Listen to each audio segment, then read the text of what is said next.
Duke Cassian Hawthorne returned to Hawthorne Hall, expecting the doors to open before his carriage stopped. They always had. For 12 years, the great house had responded to him like a trained animal. Footmen hurried when his wheels touched gravel. Maids lowered their eyes before he stepped into the hall. The butler appeared with gloves ready, the housekeeper with instructions already obeyed, the groom with horses prepared before orders were spoken. Cassian liked that. He liked houses that remembered power. He liked servants who understood rank. He liked wives who did not ask questions when husbands returned from London with perfume clinging to their coats and excuses polished thin. So when his black carriage rolled beneath the stone archway of Hawthorne Hall at the end of the summer season, he sat back with lazy confidence. Beside him, Lady Rosaline Morel adjusted the lace at her sleeve and smiled at the manor through the window. "It is colder than London," she said. "Hawthorne has always been severe," Cassian replied. She laughed softly. "And your Duchess?" He looked toward the entrance steps. "Seraphine knows her duty." Rosaline's mouth curved. "And if she objects to my staying?" "She will not." He said it easily. Too easily. Duchess Seraphine Hawthorne had never been dramatic. That was one of the reasons he had married her. She had come with a fine dowry, a quiet temperament, and a mother's estate that had rescued Hawthorne from debts his father had carefully disguised as tradition. Seraphine did not shout. She did not embarrass him. She did not follow him to London when he told her the season would exhaust her. She simply stayed at Hawthorne Hall, waiting. At least, that was what Cassian believed. The carriage stopped. No footman came. Cassian frowned. Outside, the front steps stood empty. The house itself seemed to watch him. Tall windows reflected the grey sky. Ivy climbed one side of the old stone walls. The great doors remained closed. Rosaline glanced at him. "Is no one coming?" Cassian's jaw tightened. He struck the carriage roof with his cane. Still nothing. The groom finally opened the door, but even he did it slowly, almost reluctantly. Cassian stepped down first. Then he offered his hand to Rosaline.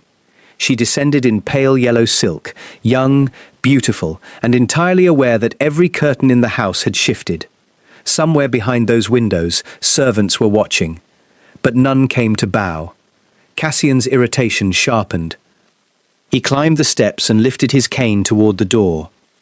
Before he could strike, the doors opened. Mr. Alden, the butler, stood inside. He was 60, dignified, and usually so precise that Cassian sometimes wondered whether the man breathed on schedule. Yet today he did not bow deeply. He inclined his head. "Your Grace." Cassian entered slowly. "You kept me waiting." "Yes, Your Grace." The answer was wrong, not apologetic, not frightened, simply true. Cassian stared at him. "Have Lady Rosaline's trunks taken to the Gold Suite?" Mr. Alden did not move. "The Gold Suite is unavailable." Rosaline's brows lifted. Cassian's voice lowered. "Unavailable?" "Yes, Your Grace." "To whom?" "To Her Grace's guests." The silence in the entrance hall became sharp. Cassian looked around properly for the first time. The servants were there after all, not lined up in welcome, lined up along the walls. Footmen, maids, kitchen girls, grooms, the housekeeper, the scullery boy with flour still on one sleeve. Even old Mrs. Bell from the laundry stood near the corridor, her hands folded before her. They were not smiling. They were not trembling. They were waiting. Cassian's stomach tightened in a way he did not understand. Then Duchess Seraphine appeared at the top of the staircase.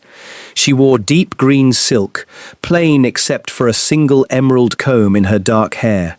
No diamonds, no lace meant to impress, no wounded wife costume meant to draw pity. Her face was calm, but not empty.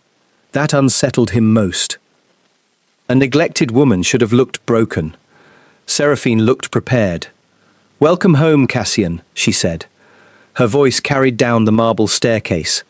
Rosaline looked up and gave a pretty curtsy. "Your Grace." Seraphine's eyes moved to her. "Just once." Lady Rosaline. No warmth, No rage. Somehow that was worse. Cassian removed his gloves with deliberate slowness. You have failed to receive my guest properly. Seraphine descended the stairs. The servants watched her the way soldiers watched a commander before a battle. Cassian noticed. He did not like it. My apologies, Seraphine said. I was uncertain which proper form applies when a husband brings home his mistress with enough trunks to invade a small country. A maid near the wall choked softly, then lowered her head. Rosaline flushed. Cassian's eyes hardened. You will not insult her. Seraphine reached the bottom step. Then perhaps you should not have brought her here as an insult to me. The hall went silent. For 12 years, she had never spoken to him like that before. Cassian stepped closer. We will discuss this in private. No. The word struck him harder than it should have. He stared. No? No. Seraphine repeated. You made your season public. You brought her home in public. You expected the household to assist your cruelty in public. We shall not hide the consequences in private, merely because you have discovered they are uncomfortable. Rosaline's voice trembled with irritation. I came here under His Grace's protection. Seraphine looked at her. That must be frightening. Rosaline blinked. It should be, Seraphine added. Cassian's patience snapped. Enough. Mr. Alden, escort Lady Rosaline to the gold suite. The butler remained still. Cassian turned slowly. I gave you an order. Mr. Alden's face did not change. I heard it, Your Grace. And? I cannot obey it. A low gasp moved through the lower servants. Rosaline stepped back. Cassian stared at the old butler as if he had transformed into a stranger. You cannot? No, Your Grace. Have you forgotten who pays your wages? For the first time, Seraphine smiled. It was not kind. No, Cassian. That is exactly what they remember. He turned toward her. She lifted one hand slightly. Mrs. Hargrove, the housekeeper, stepped forward and placed a leather ledger into Seraphine's hands. Cassian looked from the ledger to the servants. Something cold moved inside him. What is this? Seraphine opened the book. 6 months of unpaid wages. His face changed. Only slightly. But she saw it. The West Farms unpaid for winter grain, she continued. The kitchen accounts delayed. 3 maids dismissed without references by your steward. 2 grooms injured and denied compensation. The laundry women told to accept half pay until your London expenses settled. Shall I continue? Rosaline looked at Cassian sharply. You said the estate was stable. It is, he snapped. Seraphine closed the ledger. No, it was silent. You mistook that for stability. The servants remained motionless, but the air around them changed. These were not nameless figures holding trays and opening doors. They were people with memories, grievances, and now, apparently, courage. Cassian turned on Mr. Alden. You discussed estate accounts with Her Grace. Mr. Alden's voice remained calm. Her Grace asked why the staff were hungry. The words landed like a blow. Rosaline's face paled. Cassian felt heat rise in his own. I left instructions with Steward Vale. And Steward Vale obeyed them, Seraphine said, until I dismissed him. For a moment, Cassian could not speak. You dismissed my steward. Our steward, and yes, you had no authority. On the contrary, while you were in London, I found I had far more authority than you wished me to remember. She nodded again. Mr. Alden opened the drawing room doors. Inside stood 3 men Cassian recognized at once. Mr. Calloway, the family solicitor, Lord Emerson, the county magistrate, and Sir Julian Merworth, the Queen's household observer. Cassian's mouth went dry. Rosaline whispered, Cassian? Seraphine stepped aside. Come in, Your Grace. You have been away all season. The house has changed in your absence. He did not move. For the first time since inheriting Hawthorne Hall, Cassian felt the ground beneath it shift. What have you done? He asked. Seraphine's eyes did not leave his. What you never imagined I would do. She turned toward the servants. Every head lifted. I listened. The word seemed simple. It was not. It filled the hall like a verdict. Cassian looked at the faces around him. Mrs. Bell from the laundry, Thomas the footman, young Alice from the kitchens, old Alden, Hargrove, the grooms, the maids, even the scullery boy. They did not look like staff awaiting orders. They looked like witnesses. And that was when Cassian understood something was deeply wrong. His wife had not merely endured his absence, she had used it. She had walked through the house he thought belonged to him and heard every truth hidden beneath polished silver and closed doors. She had followed the accounts. She had found the missing wages. She had dismissed his steward. She had invited officials. And somehow, impossibly, she had changed the loyalty of the servants. Cassian forced a laugh. It sounded thin. You think a few servants can stand against a duke? Seraphine looked at him with quiet sadness. No, Cassian. Then she opened the ledger again. I think the truth can. Before he could answer, a carriage bell rang outside. Then another. Then several more. Rosaline turned toward the entrance doors in alarm. Mr. Alden stepped forward. Her Grace's guests have arrived. Cassian stared at Seraphine. Guests? Yes, she said. The first carriage stopped before the steps, then the second, then the third. Through the open doors, Cassian saw crests he recognized from court, families he had laughed with in London, men who had watched him parade Rosaline at dinners while his wife remained in the country. Seraphine handed the ledger to Mr. Calloway. You brought your mistress home after a season of making me into a whisper, she said quietly. So I invited every whisper back to hear the answer. Cassian looked at the servants again. None lowered their eyes. Not one.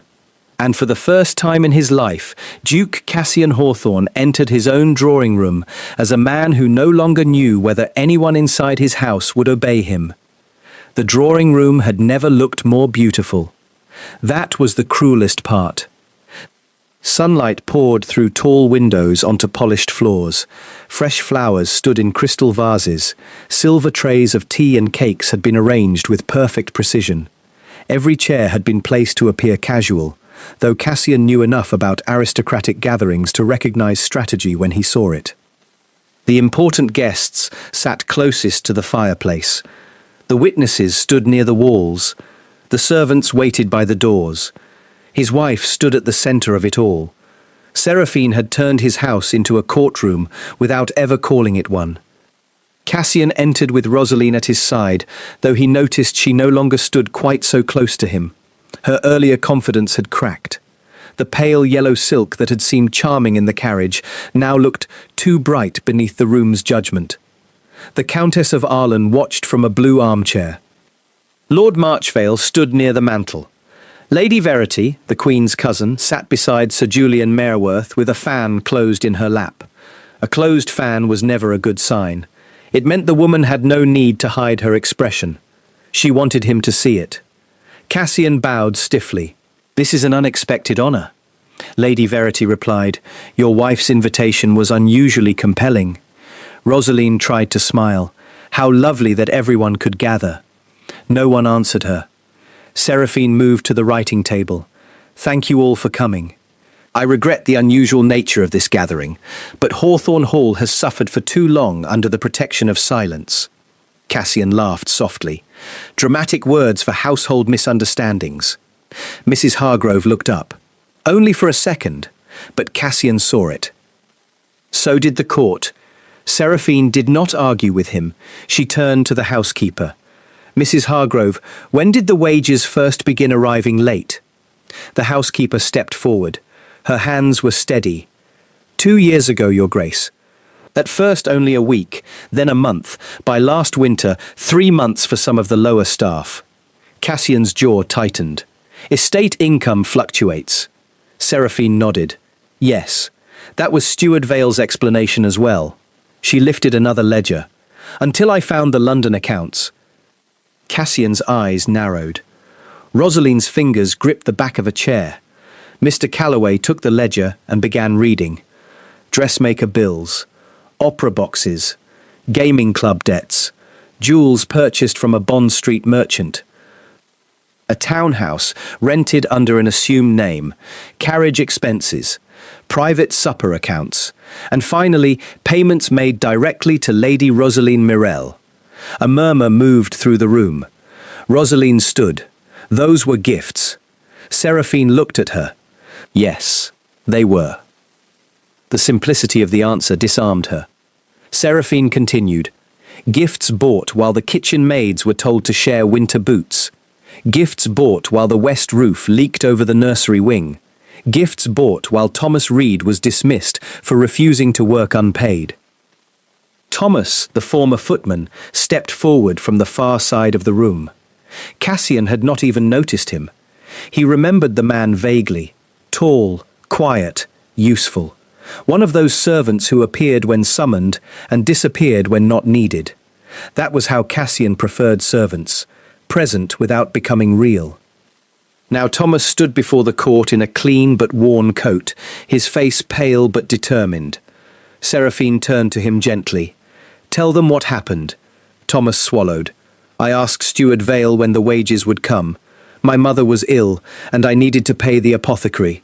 He told me His Grace had greater expenses than servant troubles. When I said I could not continue without pay, he dismissed me without reference. Lady Verity's expression hardened. Cassian looked away. He had never said those words, but he had created the man who could. Seraphine continued. And your mother? Thomas's mouth tightened. Her Grace paid the apothecary. Every servant in the room knew that already. The court did not. A murmur of approval moved quietly through the guests. Cassian turned on his wife. You spent estate funds without consulting me? No, Seraphine said. I used my pin money, since my husband was using estate funds for opera suppers.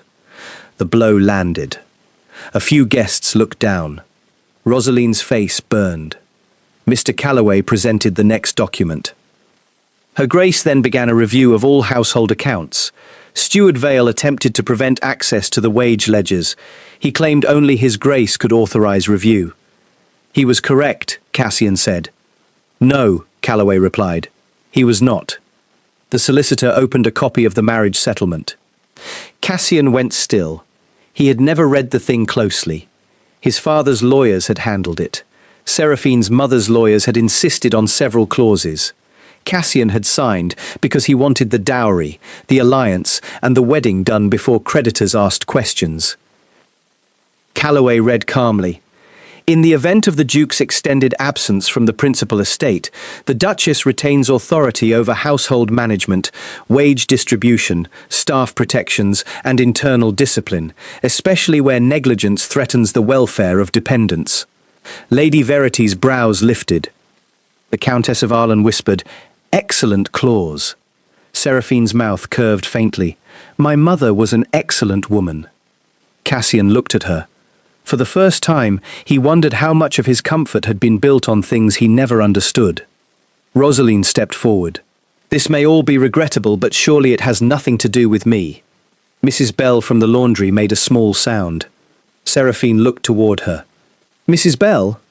The old laundrywoman stepped forward with visible effort. Her hands were rough from years of boiling water and soap. Cassian had passed her 100 times and never once asked her name.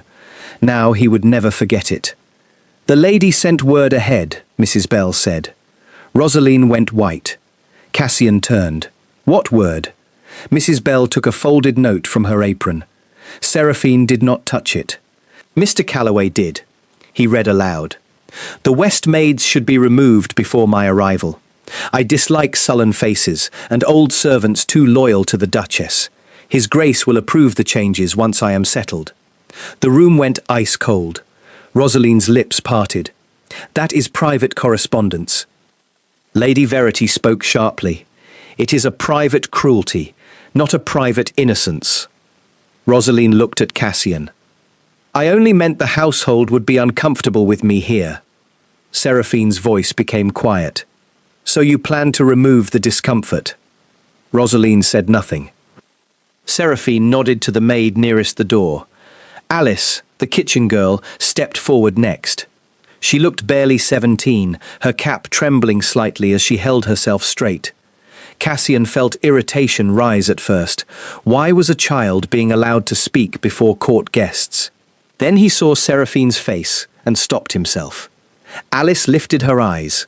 Steward Vale told us Lady Rosaline would become mistress of the household once his grace returned. He said her grace had accepted it because she had no children and no power. He said any servant who preferred the Duchess would be dismissed after Michaelmas. Cassian felt the room turn toward him. He had said nothing of the kind. But again, he had allowed people to believe enough. Rosaline whispered, Vale exaggerated. Seraphine looked at her. Did he? The door opened. 2 footmen brought in Steward Vale. He had clearly not expected the size of the audience. His face drained the moment he saw the magistrate. Cassian's fury found an easier target. Vale, what is this nonsense? Vale swallowed. Your Grace, I only acted in the estate's interest. The estate's interest, Seraphine repeated. She placed a third ledger on the table. This contains missing wages, falsified repair costs, dismissed staff records, and correspondence between you, Lady Rosaline, and Lord Penrith. Cassian frowned. Lord Penrith? Rosaline closed her eyes. There it was. The part she had feared most. Seraphine watched her closely. Lord Penrith is Lady Rosaline's uncle, she said. He holds several of your London debts. Cassian felt the floor tilt beneath him. What? Rosaline turned toward him. Cassian. But Seraphine continued. During the season, Lord Penrith extended credit to you through private notes. In exchange, he expected influence over Hawthorne estate appointments, beginning with the removal of senior servants loyal to me and the installation of Vale's chosen replacements. Vale began sweating. Lord Marchvale stepped forward. Why would he care about household appointments? Seraphine answered. Because household loyalty controls household information. The room fell silent. And Hawthorne Hall, she continued, contains information Lord Penrith badly wants hidden. Cassian stared at her. He no longer cared about Rosaline's embarrassment. He no longer cared about the court's whispers. Some deeper instinct told him this was not merely about an affair. This was about the estate itself. Seraphine turned toward Mr. Alden. The butler stepped forward, carrying a locked metal box. Cassian recognized it. His father's travelling strongbox. He had not seen it since the old Duke died. Where did you find that? He demanded. In the servants' archive, Seraphine said. There is no servants' archive. Mr. Alden looked at him calmly. There has always been one, Your Grace. The words unsettled the room. Seraphine touched the strongbox. Every great house keeps 2 histories.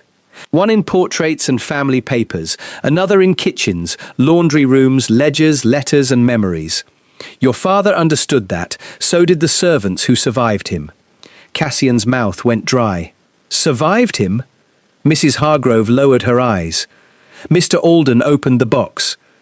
Inside were old letters, wage books, witness statements, and a sealed paper bearing the mark of the late Duchess Hawthorne, Cassian's mother. His mother had died when he was young. He remembered white hands, lavender scent, a voice from behind curtains. His father had always said, grief weakened her. Illness took her. Servants were not to speak of it. Seraphine lifted the sealed paper. This was hidden by your mother's maid. Cassian could barely breathe.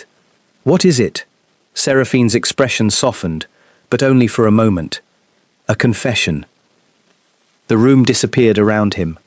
Cassian heard his own voice, as if from far away. Whose? Seraphine looked at the servants before answering. Your father's. Vale lunged suddenly for the door. Thomas and another footman caught him before he reached it. The magistrate rose. Rosaline covered her mouth.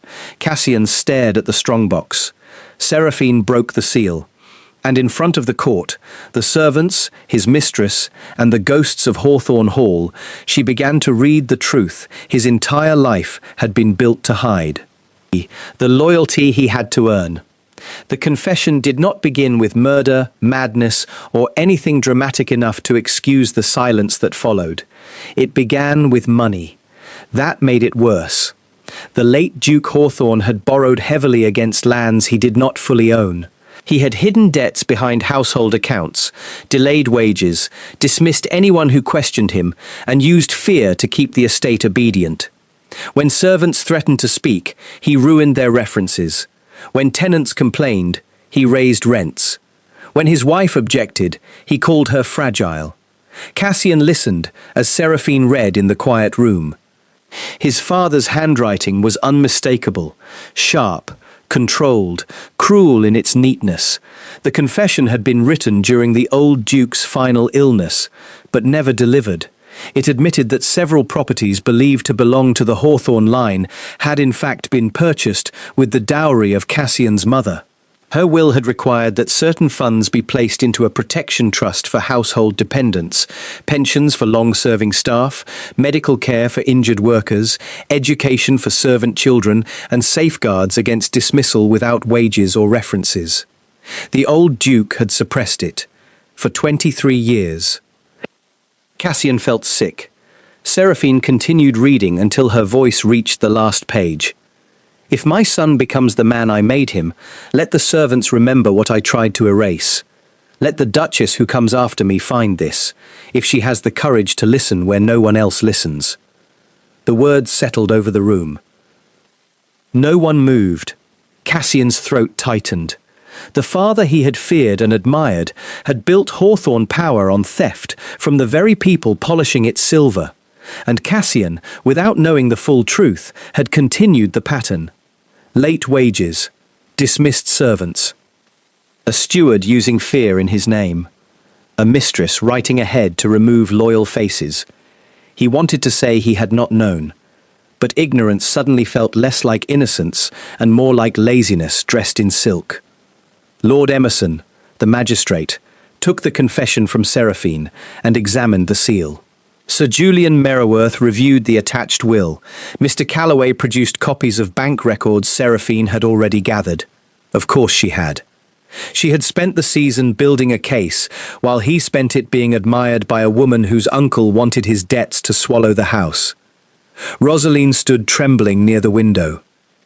"Cassian," she whispered, "I did not know about your father." He looked at her. For months, he had thought her charming because she never asked him to become better. Now he understood that some women feel easy to love only because they require nothing honorable from a man. "But you knew about the servants," he said. She looked away. The answer was enough. Veil broke first. The steward began speaking quickly, naming Lord Penrith, listing letters, payments, instructions. He had been told to keep wages delayed, so the staff would become desperate. He had been told to dismiss anyone close to Seraphine before Cassian returned. He had been told that once Rosaline was settled in the house, the duchess could be pressured into leaving for the dower estate. Rosaline wept. No one comforted her. Not yet. Some tears ask for mercy. Others arrive only when exposure becomes unavoidable. Cassian turned to Seraphine. "You knew all of this before I came home." "Not all," she said. "Enough." "And you told the servants." "I asked them." He frowned. She continued. "That is the difference you still do not understand. Your father commanded silence. You inherited command. I asked questions." Mrs. Bell's eyes filled. Thomas looked down. Alice held her hands together tightly, as if afraid to hope. Seraphine lifted the final document from the strongbox. "This is the late Duchess's trust." Mr. Calloway stepped forward. "It is valid," he said. "Suppressed, but valid. With the magistrate's witness and royal observation, it can be restored." Lord Emerson nodded. "The estate will be required to answer for unpaid protections." Cassian looked around the room. All his life, Hawthorne Hall had seemed invincible because everyone obeyed. Now he saw the truth. The house had been held together by people who had every reason to abandon it. And Seraphine had given them a reason not to. Not loyalty to him. Loyalty to justice. Lady Verity spoke for the first time in nearly half an hour. "Duchess, what are you asking?" Seraphine did not hesitate. Immediate removal of Steward Vale, full payment of wages owed, restoration of dismissed servants with references and compensation, establishment of the Hawthorne Household Trust according to the late Duchess's will, legal protection against dismissal without cause, review of estate debts tied to Lord Penrith, and formal recognition that household staff may testify without retaliation. Cassian stared at her. This was not a wife's revenge thrown in anger. This was reform, prepared, lawful, unignorable. "And the Duke?" Lord Marchvale asked. Every eye turned to Cassian. Seraphine looked at him for a long moment. He may decide who he wishes to be after hearing the truth. That answer wounded him more than any punishment, because she did not beg him to change. She did not threaten him. She simply left him standing before the man he had been. Cassian looked toward Mr. Alden. The old butler met his gaze. For the first time, Cassian wondered what Alden had seen when he looked at him all these years. A boy shaped by his father, a man repeating old cruelties, a duke too proud to notice hunger under his own roof. "Mr. Alden," Cassian said. The butler straightened. Cassian's voice caught, but he forced the words through. "I owe you wages." Alden's expression shifted almost imperceptibly. "Yes, Your Grace." And an apology. The room went still. Cassian turned to Mrs. Hargrove. "To you as well. Then to Thomas. And you. Then to Alice. And you." His eyes moved over the servants, one by one.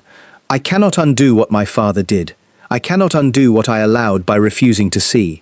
But I can stop pretending rank excuses blindness." No one applauded. He did not deserve applause. That was why the silence felt honest. That was why the silence felt honest. Cassian faced Lord Emerson. "Steward Vale is dismissed and placed under your authority for investigation. The trust is to be restored. All wages owed are to be paid from my personal accounts, not estate funds. If my London holdings must be sold, sell them." Rosaline made a small sound. He turned to her. "Lady Rosaline, you will leave Hawthorne Hall before nightfall." Her face crumpled. "Cassian, no." It was the first clean word he had spoken all day. No more rooms prepared by unpaid maids. No more jewels bought with delayed wages. No more comfort built on other people's silence. She began crying harder. "Where am I to go?" Seraphine answered before Cassian could. "To your aunt in Bath. Lady Verity has already arranged the carriage." Rosaline looked at the Duchess in stunned humiliation. "You would help me?" Seraphine's expression remained cool. "I am not helping you. I am preventing further disorder in my house." Lady Verity's mouth twitched. Rosaline lowered her eyes. By evening, Hawthorne Hall had changed again. Vale was taken away under guard. Letters were sealed for London. The servants' trust documents were copied and witnessed. Lord Penrith's debts were frozen pending review. Lady Rosaline's trunks were loaded back into the carriage she had arrived in only hours earlier. She left without farewell. No one watched from the steps except Cassian.